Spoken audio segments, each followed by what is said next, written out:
Hello, my dear friends. How are you doing? Hope you are having an amazing day and not having to deal with drama.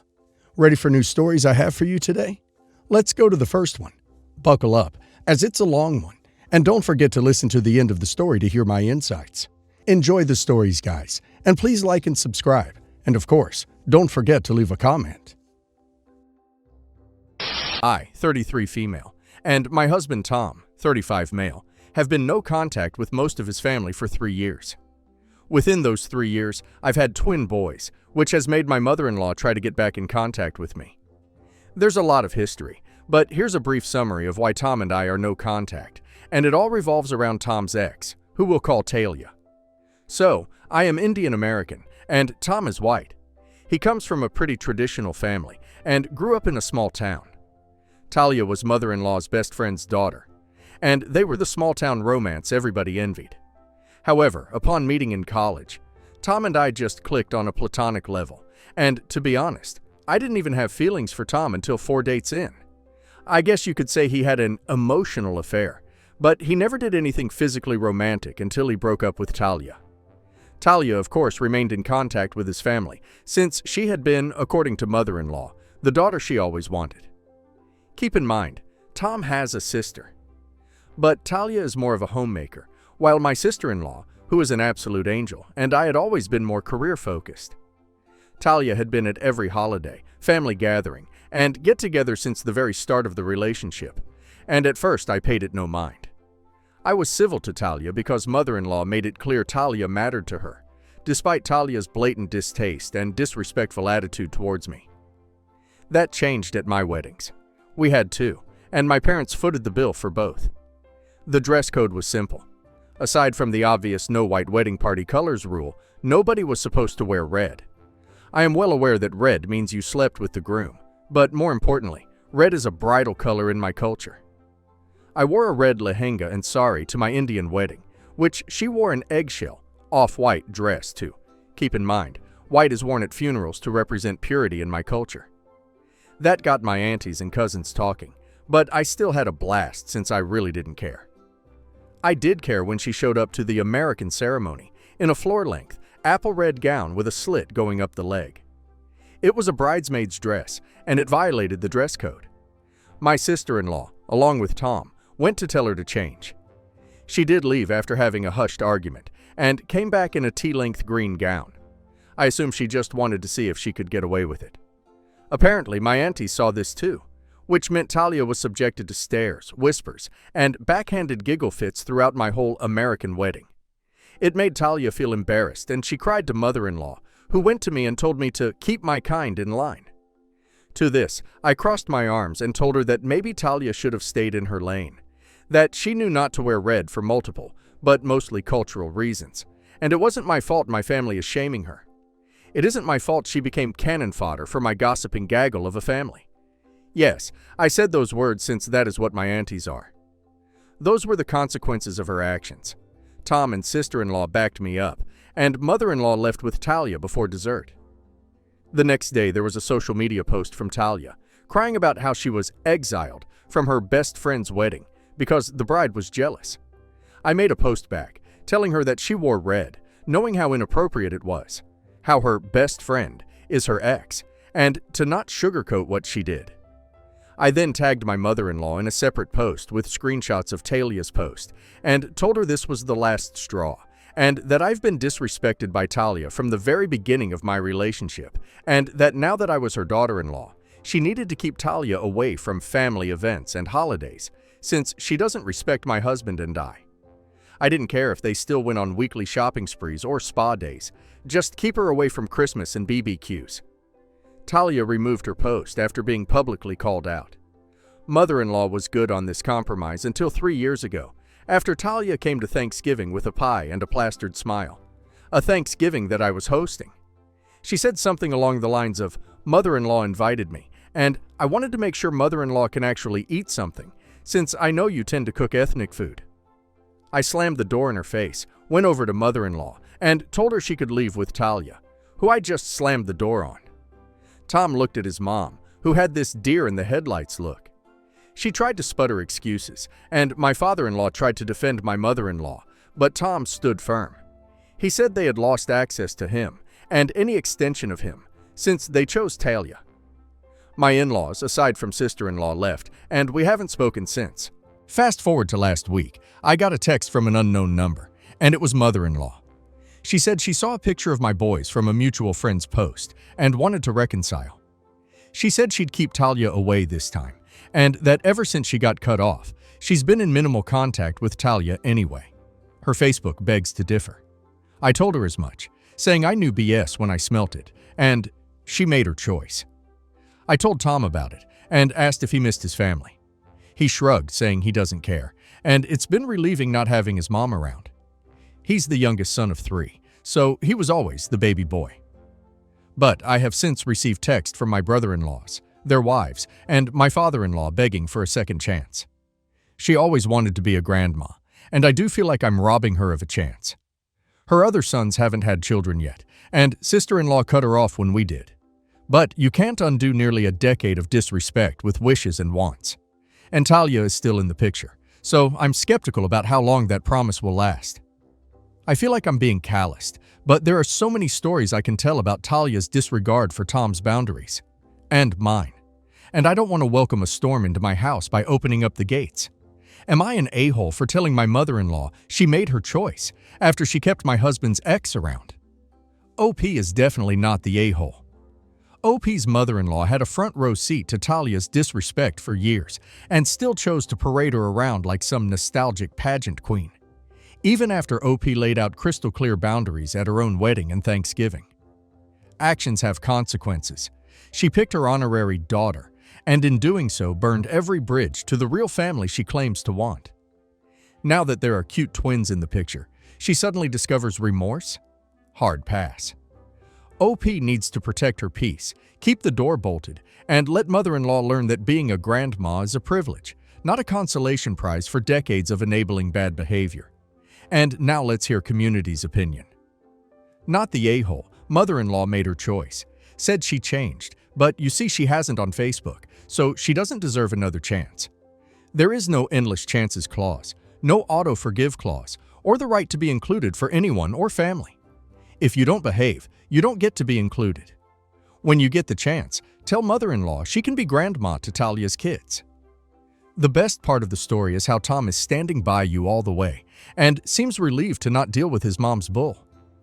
The worst part is the daughter she always wanted when she has an actual daughter. Mother-in-law is a serious a-hole.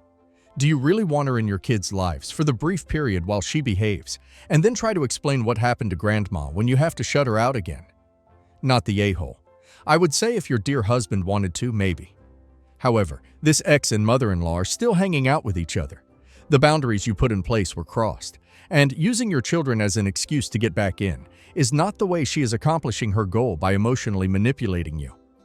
How would you feel if she had a day with your children with the ex? Update. Okay. So, first off, thanks to everybody who supported me on my first post. I just wanted to clarify a few things, since I was in hysterics when I wrote the OG post and worded some things weirdly. First off, Tom didn't cheat on me. The timeline goes as followed. Tom and Talia were originally forced to hang out since childhood, and Talia developed a crush. The two got together in 7th grade. Tom left for college and met me. We hung out. Just platonic, and had stuff in common. More stuff in common than Talia and he. He went home and broke things off with her. He asked me out the following week, and it took 4 dates before I actually started to view him as a serious potential partner. See, no interlap of relationships, no affair, no reason for all those comments saying I was an AH for being the other woman. Also, thanks for the people who defended me against these people. And before anybody says you're being awfully defensive, you must have cheated. I'm defensive because I view adultery as a crime nobody can come back from. In my culture, adultery is very common. I believe studies showed 55% of married Indians have committed it, and so it is a sensitive subject. Also to clarify, Talia is the one who wore the white dress to the Indian wedding, and attempted to wear the red dress to the American wedding. I know a few people were confused on that too. So now on to the update. We have remained no contact with mother-in-law. After receiving a few more messages from that number, Tom and I formulated a reply that was along the lines of this. Dear mother-in-law, you have repeatedly showed you don't care about Tom and I's feelings regarding multiple things. I'm sorry if our relationship broke apart that fantasy you had with Talia being your daughter-in-law. But the fact is, it wasn't going to happen. Talia has been a constant thorn in our relationship. Both you and her have been passive-aggressive, rude, oblivious, and snide in your remarks and actions towards us. You said you would refuse to come to the weddings if Talia was not invited, which you knew would make Tom look bad to my elders, who, unlike you, have since accepted him as one of our own. You allowed Talia to berate me, comment about me, joke about me, and if I ever tried to joke back, you would say, "That's not nice. She was just joking." Funny how jokes were pretty one way in that house. You made it very clear that Talia is the daughter you always wanted, hence why sister-in-law cut contact when we did. The only reason your sons stay is because they know if they leave, then you'll die with no kids to mourn you, since you nitpick their wives now that I am no longer around to be the scapegoat. I have screenshots of everything between you and Talia, and texts from the both of you, mocking ones and threatening ones. If you try to come after me for grandparents' rights, I will get my attorney, and I will make sure you keep your racist ass away from my family. With all due respect, please leave us alone. You were fine not talking to us before we had kids. Maybe Talia can finally move on and give you grandkids. Sincerely, the OP family. I then blocked their numbers and set all my socials to private. Tom did as well, and we have talked to family about going private and unfriending people who may have ties to mother-in-law or Talia. Things have been quiet since then. I know Talia has seen the post, since she screenshot the post and sent it to Tom via one of those apps you can get a spare number through. He sent a few laughing emojis before telling her he knows about the post and blocking her. Tom has always had my back like this. Even if Talia was in the picture, he and sister-in-law would do little things to show we were a united front. I know a lot of people gave Tom flack in the last post for not standing up for me. But keeping my mother-in-law in check was like a circus act, and my aunties are gossips to their cores. Once, during a family BBQ, Talia spilled cola on my sundress, and Tom accidentally poured his water over her head while talking to sister-in-law as they walked past. It was like a Cold War, and as of right now, we finally seem to be winning. I got a message saying that Talia coming to my weddings was comparable to Camilla going to Diana and Charles's wedding. And now that I look back at it, it kind of was. Only Talia will always be the XXD. Background. I met my wife when I was studying overseas when I was 27. She was 25 at the time with a 2-year-old daughter. She was, and to this day is, a damn good artist and a middle school art teacher. Her brother was my first friend overseas and still is one of my best friends, and I met my wife when he invited me for Christmas dinner with his family. I have no idea what she saw in a broke college student in his late 20s, but I thank my lucky stars she gave me a chance. 2 years later, we were married, and a year after that, at 30, we had our son, our second child. I adopted her daughter shortly after we were married, and I love her to death. She's always been a daddy's girl, and no matter what anyone says, she's mine. Despite the fact that she's very white, and I'm as Asian as they come.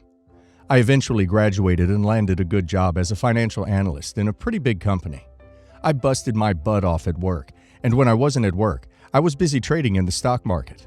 After a couple of years, good investments, and a lot of loans, I took a leap of faith and quit my job to start my own company.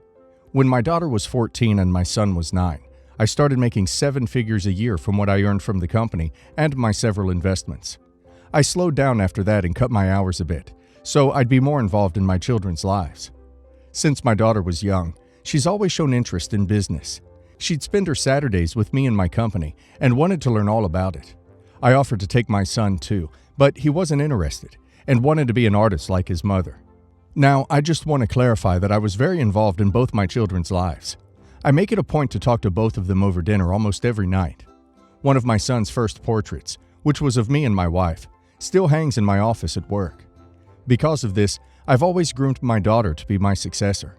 She's the one who always took interest in running my company one day, and even studied in a prestigious business school. My son studied art in Italy.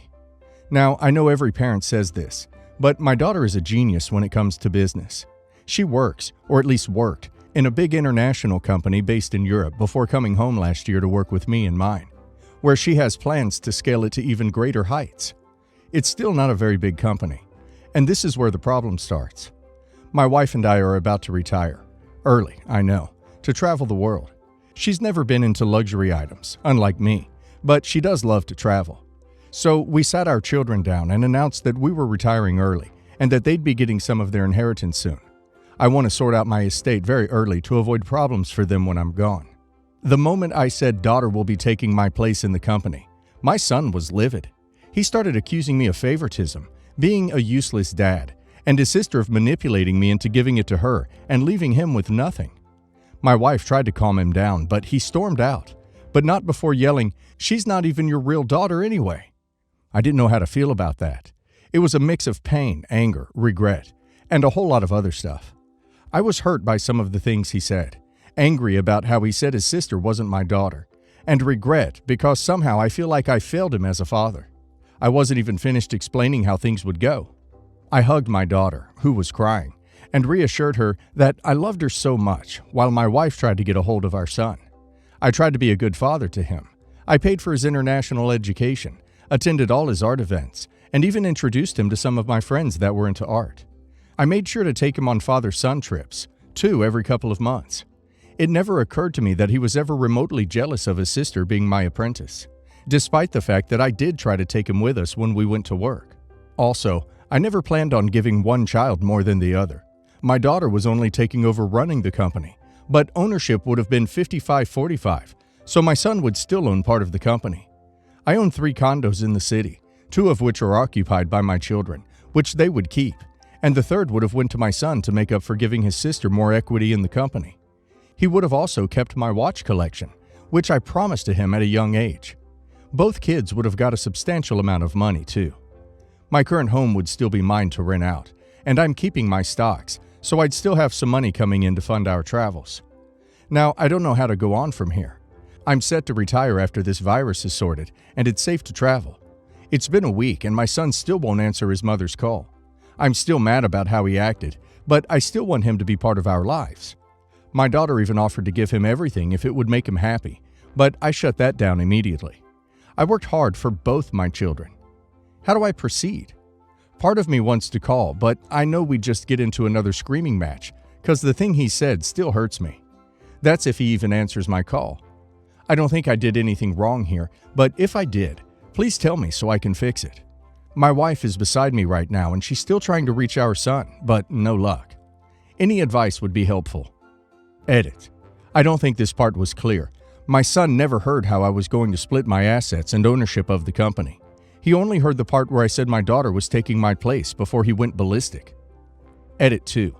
My son doesn't fully rely on my money. He lives in my condo and I paid for his car, but he makes his own money and his work sells. He's very passionate about art and is very good at it. Personally, I don't think you did anything wrong. It sounds like you were very thoughtful in your succession plan, and it sounds very fair. If anything, it sounds somewhat skewed towards your son, as your daughter would be putting all the work into the business, and he would simply profit from her work. I think your son is behaving quite spoiled. In your shoes, I would just send him a note to let him know that you weren't done explaining how things would be split, and to let you know when he's ready to talk about it. You don't actually owe either of your children any inheritance. Any penny you give them is very generous and kind, but your money is yours to spend as you wish. I think he is behaving in quite the entitled way, and in my opinion, I don't think you should play into it. You're intending to give him 45% of the company, even though he won't have the experience running it? This seems like a recipe for disaster to me. If he wants to get involved, give him a chance to show how. If he doesn't, you're still giving him an inheritance. It's not that he's being kicked out of the family. Logically, I'm sure he can see this. There's an emotional element here which you're not going to be able to remedy by giving him control of your company. I would urge you to work on this aspect of your relationship. Consider family therapy. He doesn't feel connected to you. He's an adult now, and that's also his responsibility to work on. I'm sure in the next few years he will start to see this. For what it's worth, I'm in a similar position with my family's business. It was a disaster for me to work with my father, and I ended up selling my share and pulling out. Our relationship is better now, but I also feel passed over in a sense, now that my sibling is the one still involved. In fact, a lot of our father-child relationship used to be based on discussing business together. We both respect that side of each other. Now that we don't work together anymore, it felt like a loss to me. like we didn't have anything to connect over. So I can understand that your son might feel left out. I've had to come to terms with our relationship and understand that my father has his faults that he won't necessarily ever grow past. It's up to me to accept them. I can see where your son is coming from.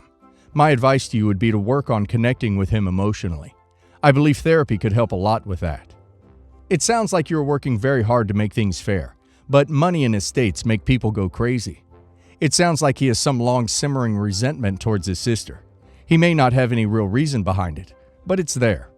My brother is the same way, even though he was given more than me when we were growing up, and continued to be supported by my parents into his 30s.